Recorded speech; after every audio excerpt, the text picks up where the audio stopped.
Hello, world, kings and queens. Welcome to the Wealth District, my very first episode, pilot episode. Man, I'm excited. I feel blessed. I'm just happy. And I've been thinking about this for a very long time. It's finally happening. You see the drip. Let me flex real quick, man. The Wealth District, where it's all real, raw, and uncut. All stuff and no fluff. Today, I have an amazing guest. My first guest. I couldn't have it any other way. Y'all gonna meet her. My beautiful wife. Man, amazing. Excellent. Just I can go on and on and on about how amazing this woman is. Man, she's everything to me. I love her. I care for her. And she's given me the most amazing experience as a husband I could have ever asked for. But man, you're going to hear more. Stay tuned.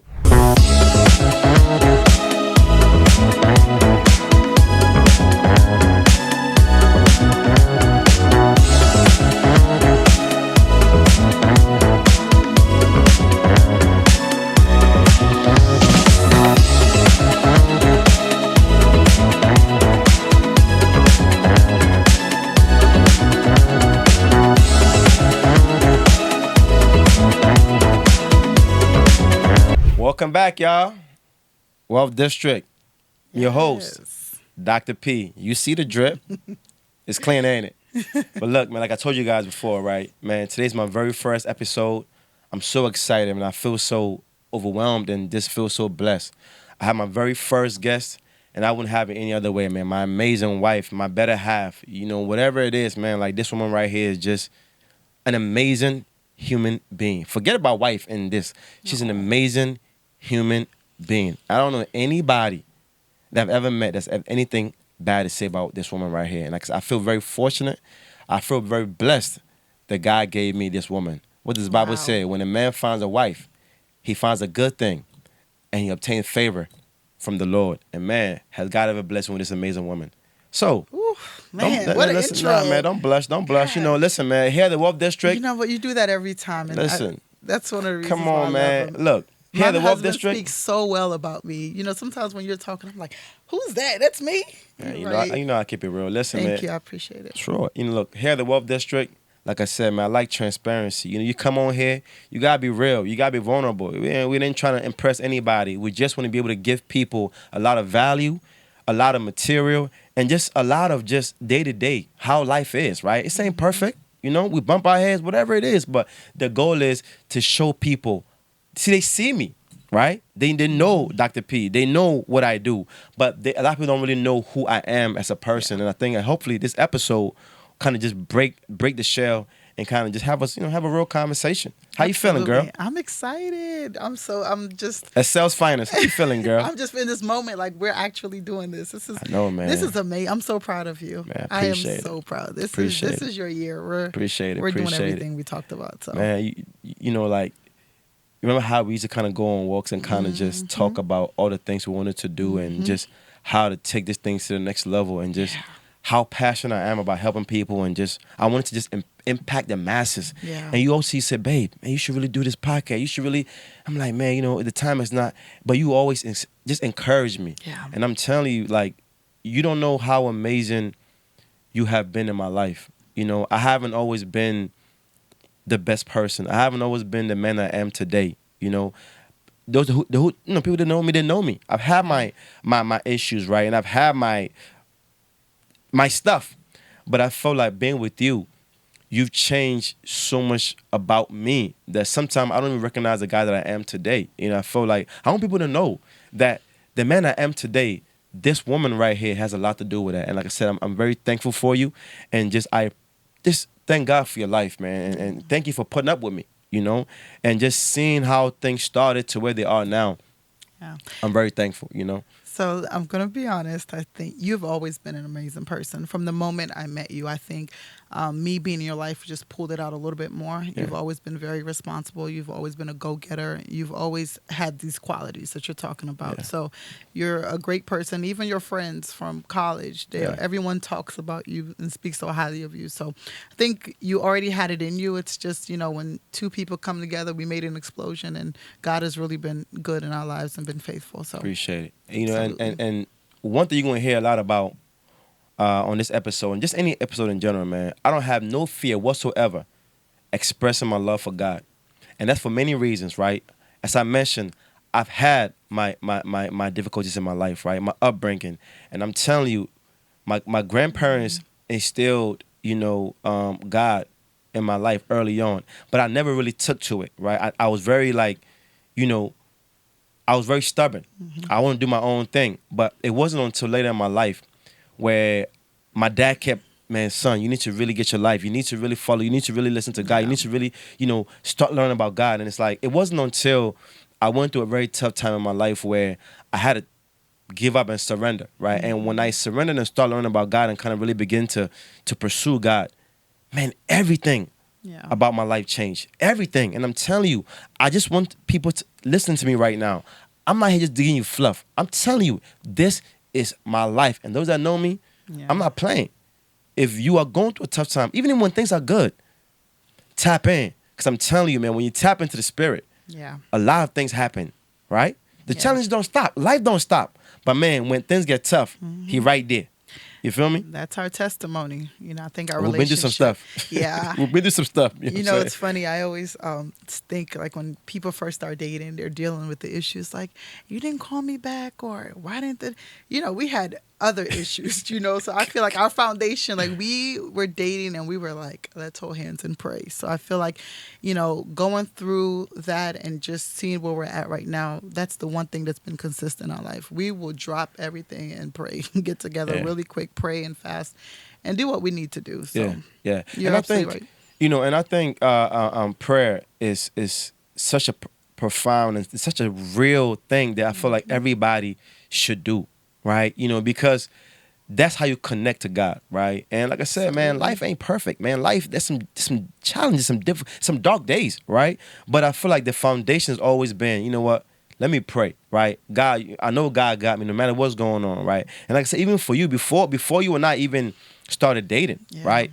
A lot of people don't know this, right? I stopped dating for about a good 6 months to a year.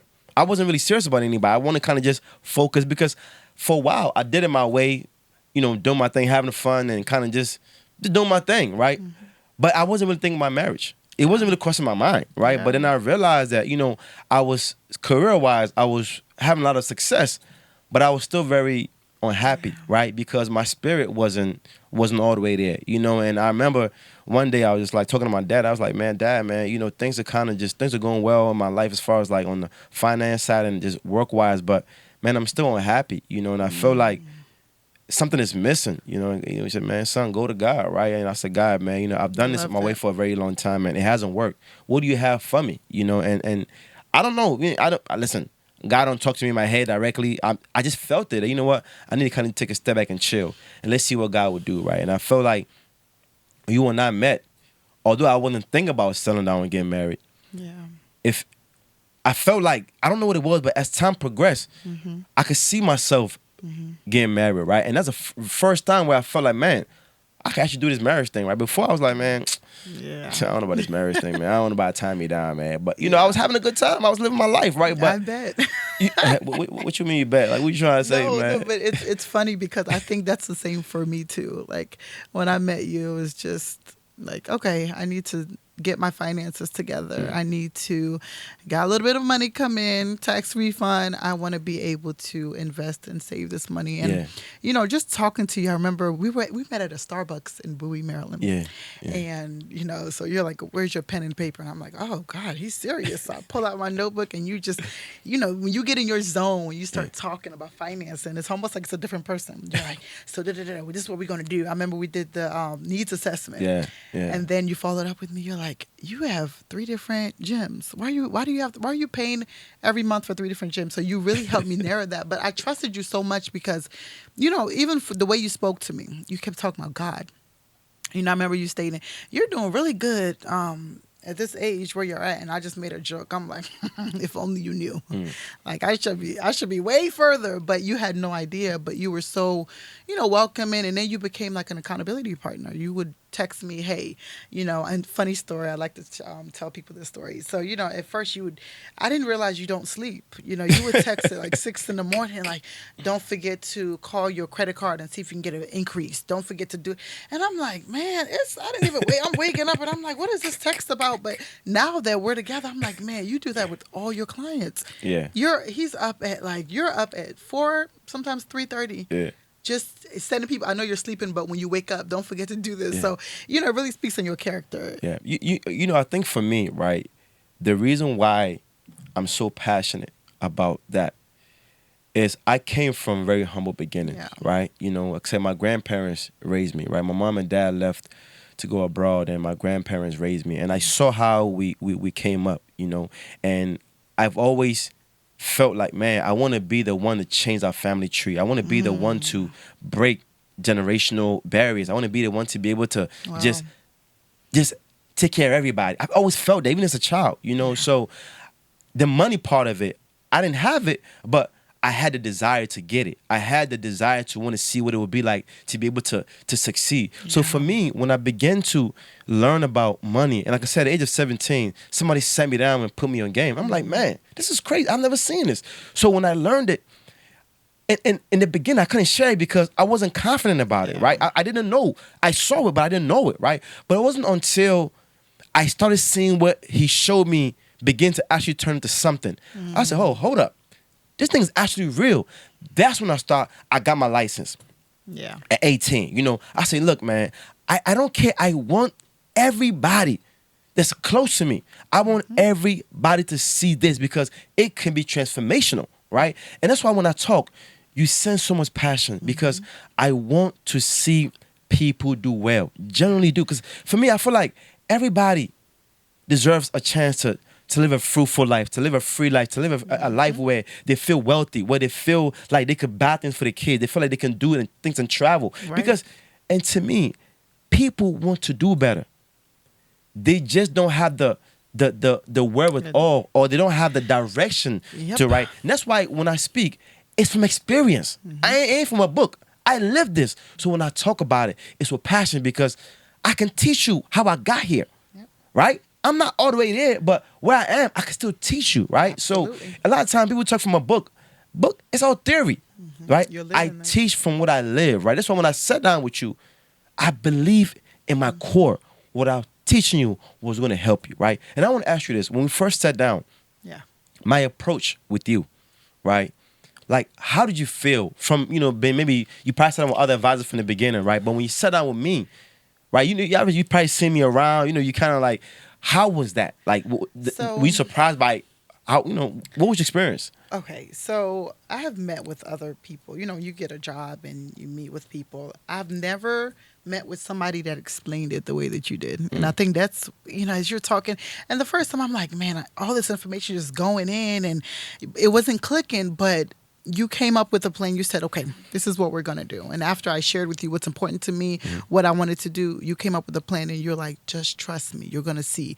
And I will never forget because literally 6 months later, I looked at the account for my daughter and I'm like, man, that thing is growing. But it was amazing. Like, even like backtracking, like when I met with you, I brought my documents and you look through it, you're like, man, you broke it down to me. Because a lot of times, when you get a job and you're doing your 401k and all these investments, you're just like, here, whatever. Like, I was the kid that would call my aunt who's a tax preparer, like, what do I click? Do I press this or that? But, so the mere fact that you took time and you broke things down, you read through what other people typically don't read, and you explained it to me. I'm like, man, once you get a better understanding, you're educated, you have to do better because now you know better, like you always say. Yeah. So I think, you made it simple. You simplified it for me, who I'm not too...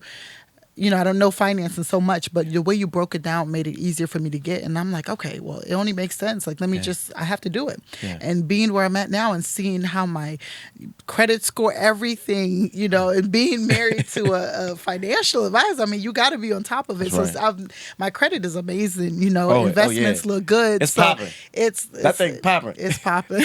It's popping, It's popping. popping. So, I've Nah, been that's thankful good. about that. But that was it was it was good because you educated me and you put a plan in place. I stuck to it. I just invested, didn't think about it. I wasn't checking every month to Yeah. see what it was. I just let it go. And when I look at it now, when you follow up with me and we do our financial meetings as a family, and I see how things are. It makes me happy. It makes you happy. Absolutely. Yeah. Did you at any point in that process feel pressured in any way? Like, did you feel like, was it different? Like, because for me at the end of the day, I always want to learn. And folks, I was motivated. before you even go there, folks, her and I have not even had this conversation before we coming on here. This is brand new for all of us, right? We having a real conversation just so you guys can see that, hey, it ain't all peaches and cream. There are challenges there, right? So and I want to improve as a financial advisor. I want to see how different client experiences is. So I'm really curious. Like, did you feel pressure? Like, I mean, Not at all. I think for me, excuse me, it was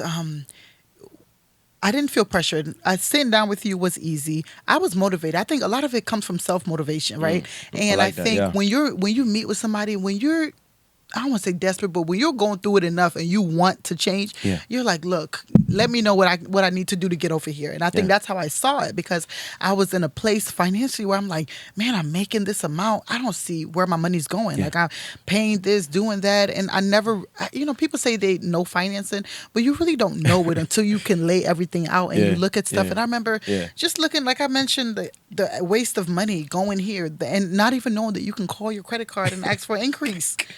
Things like that. So, after I put certain things together and I saw the changes that started happening, I'm like, look, I want to get to that other side. And Yeah. I think a lot of people, or a lot of our people, it's number one, the conversation about finance is uncomfortable for a lot of people. I don't know if it's culturally. No, because, it's for most people. It is. Yeah, It so, is, right? 'Cause they gotta having open someone, up. right, Yeah. having someone say, hey, what do you make? What do you do this, or what do you invest in? And it can be a very uncomfortable conversation for a lot of people. But let me for like the way I approached it, right? Mm-hmm. Did you feel good? Like, did you feel scared to open up to me? Like since what was the experience? Because For me, I'm really curious. I didn't know you like Yeah. that to say, oh, I don't want him to know about my finances. Yeah. So I saw someone that's a financial advisor, and Yeah. I needed help with my finances. So Yeah. I'm like, here's my paycheck. And I didn't even need to give that, but here's how much I Yeah. make. So I didn't feel I didn't feel pressured. You were like, hey, this is it. You let me know. And I remember too, because then we had another meeting at I think it was like a Panera Bread or something, and you're like, think about it. And I was like, I'm ready to go. And you're like, no, I want you to think about it. We can, meet next week. So I never felt pressured. And even as I see you meet with other people, like, different people, whether they're older, they're younger, whether they have a lot, they don't, it's always the same energy. You never, and honestly, I see you invest so much time, and you sit and you'll be on Zoom for like 2 hours. I mean, the kids will be banging on the door like, Daddy, I need this. And you're like, I'm in a meeting. Now they know, like, when Daddy's on that Zoom, no one taps the door. But I see how much time you invest in making sure you're really creating a plan for everyone based off of wherever they're at. Like I said, whether they're a college student, they have $20 because that's your story, or whether they are coming to you and say, hey, I have $200,000 to invest. You're keeping the same energy with everyone. You're investing the same time, and you're not pushy. You're saying, let me know. And on the flip side, I've seen people also come and take advantage where, they'll let you do the whole hour long, and you'll meet with them. You'll create a plan. Then they'll say, I decided to go with somebody else, and I know it doesn't bother you, but as your wife, as your partner, I'm like, man, I've seen my husband just sacrifice so much in growing this business and all of that. But at the end of the day, if you're motivated, everyone is different. Man, I love that you mentioned, and this is the thing that people don't know about, right? When you are on that journey, right, and when you have so much love and passion to help people and to be able to change people's lives, right? Sometimes you don't realize how much you pour into people, right? And like you mentioned, right, I might spend a day putting together a plan, right, and the person might not either be ready to move forward, or they might do something different, right? When I first started, right, it used to be like, man, I put all the time in. It's like you would love everything we're discussing. Like you wanted to move forward. What happened, right? But then I realized people are people, right? I can't take offense to that, right? I can't get mad because maybe God was protecting me from them. Yeah. You see what I'm saying? So I had to mature and grow to understand and realize that, you know what? It's not everybody that I want as a client. So when I sit down with my educate them, everything's going well, and in the end they don't move forward, I'm not offended by that. I'm okay, because at the end of the day, I've still done my God work for the day. I educated you, right? I gave you feedback. So like now, if you meet with somebody else, you not have a background and a basic foundation to be able to have a conversation, right? For me, at the end of the day, once again, all I want to do is to help people. Because the Bible tells me that to whom much is given, much is required. I feel like God has given me a lot and blessed me with a lot. So for me, I'm okay with that. I can pour into other people.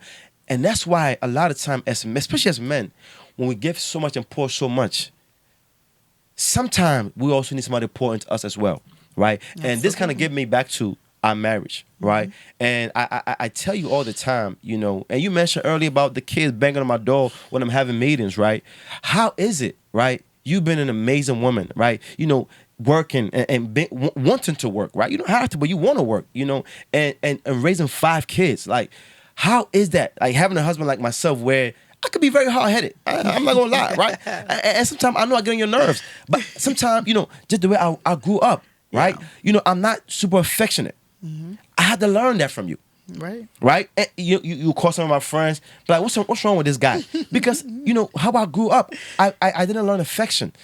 So as an adult, to try to learn something, it was tough for me. Yeah. That's why even in the beginning of our relationship, you thought I was crazy because I don't know. He was like, what's up, Mary? And they'd be like, yo, that's your girl. But that's I didn't know no better. Yeah. Right? Because you know. And here I am coming along, rubbing your kneecaps. Like, oh, hold my hand. And he's like, get off of me. But you know, I've dated, right? But it's different when, you know, it's like somebody really trying to get you. Somebody's just, you know, you're a very affectionate person. You're very lovey-dovey.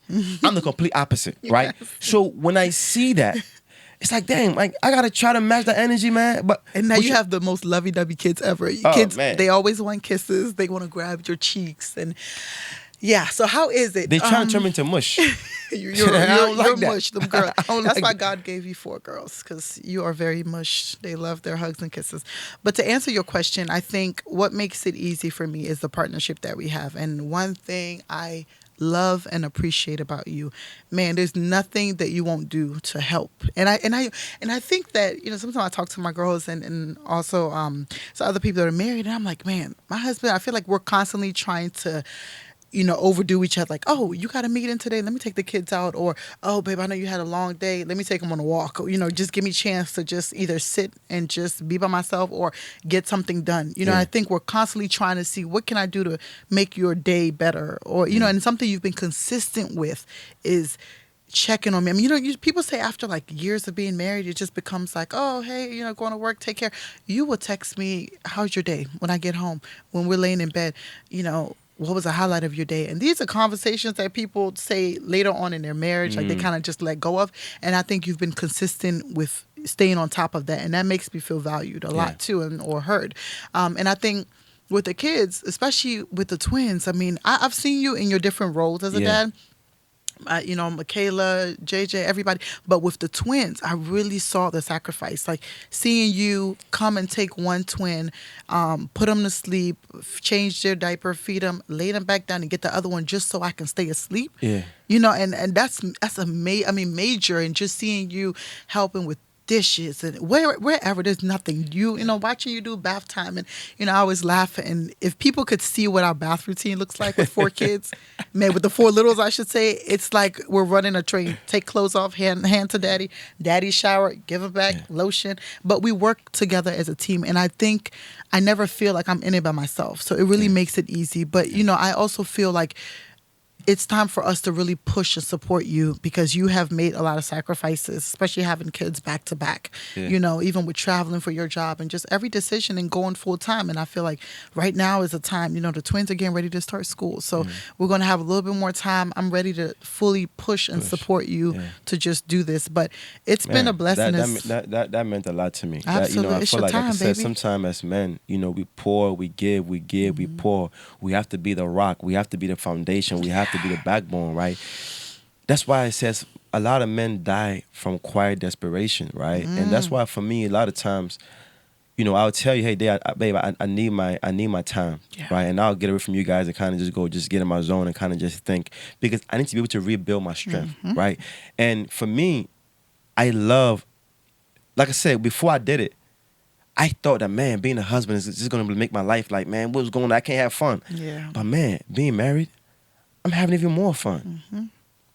I'm having levels to the there's fun. man, there's levels to the fun. Like, you know, like you Fun ain't gotta go try to court nobody to try to, you know, get something. You know, fun okay, with all let's the not even go there, kids man. and You all know, that good stuff. I think about our vacation, but you know, I think you one thing I love is when you have your moment, you have your meetings, you do everything, and I always try to push that because when you're around, I want you to be 100%. You know, I want you to be, you know, present with the kids. And I know life happens and you may get a phone call and stress, whatever. But when I give you your time, you're able to get your cup full. When you come back or when you're around the kids, I mean, you're there on the floor, they're doing backflips on top of you. But our cup is now full because we got to make sure we're all taking care of ourselves individually, even with myself. Like sometimes you'll tell me, go on that girls trip, or go hang out with your friends, go to the spa, go do something. Just because when I come back, I'm like, ooh, I'm ready. All 5 of y'all, come on, you know. But I think it's right. It's so important that we're still trying to maintain our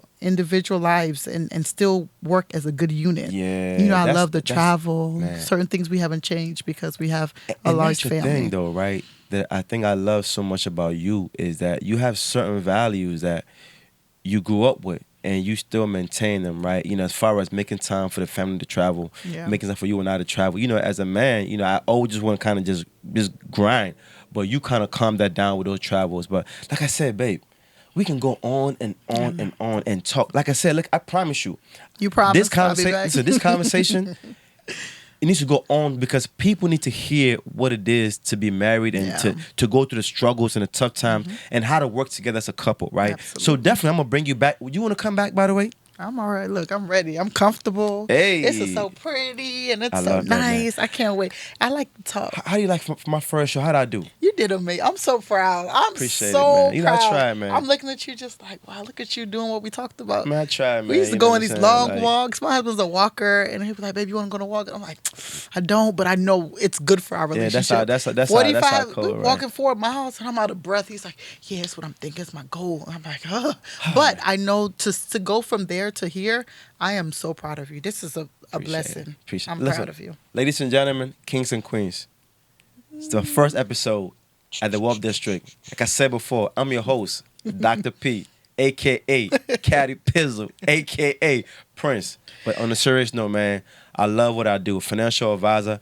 It's impacted my life, and all I want to do is impact yours. Whether it's through conversation, it's through advice, whatever it is, don't hesitate to reach out to me. I would love to have a conversation. With that, Miss Mary, I love you. Oh, God bless you. And whatever you're doing, man, may you continue to prosper in all that you do. I receive it. Until next time, right? Yep. The Wealth District, where it ain't just about money and about stocks and this and that. It's about real life. Unfiltered. Because real life matters. Unfiltered, real, uncut, all stuff, and no fluff. We got more uncut. See you on the next episode, all right? Love y'all. Take care.